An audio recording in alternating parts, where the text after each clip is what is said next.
राधे राधे प्यारे भक्तों।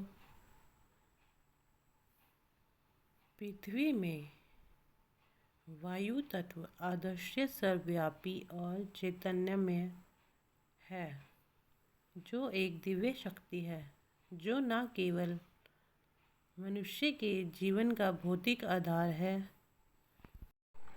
वायु शब्दशास्त्र की आत्मा की अवस्था का जीवंत प्रतिबिंब है, जिसे प्राप्त करना ही मनुष्य के जीवन का परम लक्ष्य है।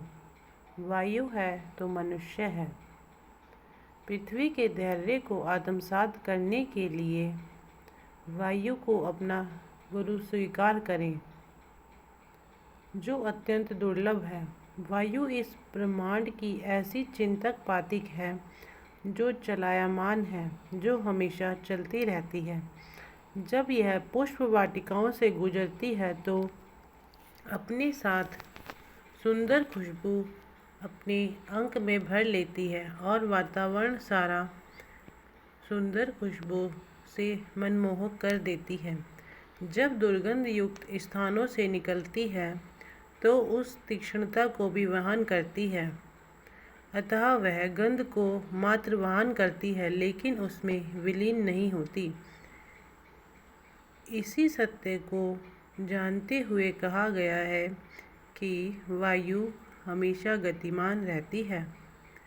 परिस्थितियाँ चाहे अनुकूलता के पुष्प बरसाए या प्रतिकूलता के शूल चुभाए, मनुष्य को वायु के समान निर्मल होना चाहिए। ज्ञानी पुरुष की तरह कर्मफल विमुक्त रहना चाहिए, जैसे ज्ञानी पुरुष रहते हैं। वायु का यह गुणधर्म है कि वह लगातार गतिशील रहती है। यही स्थिरता जड़ता का पर्याय है। वायु सिखाती है जीवन का वास्तविक अर्थ निरंतर प्रवाह है।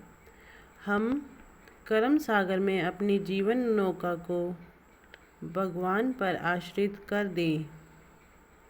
जिस प्रकार वायु सबको जीवन देती है, किंतु किसी की कोई व्यक्तिगत संपत्ति नहीं है, उसी प्रकार मनुष्य को इस जगत में रहना चाहिए, किंतु संसार के अपने कुछ नियम हैं।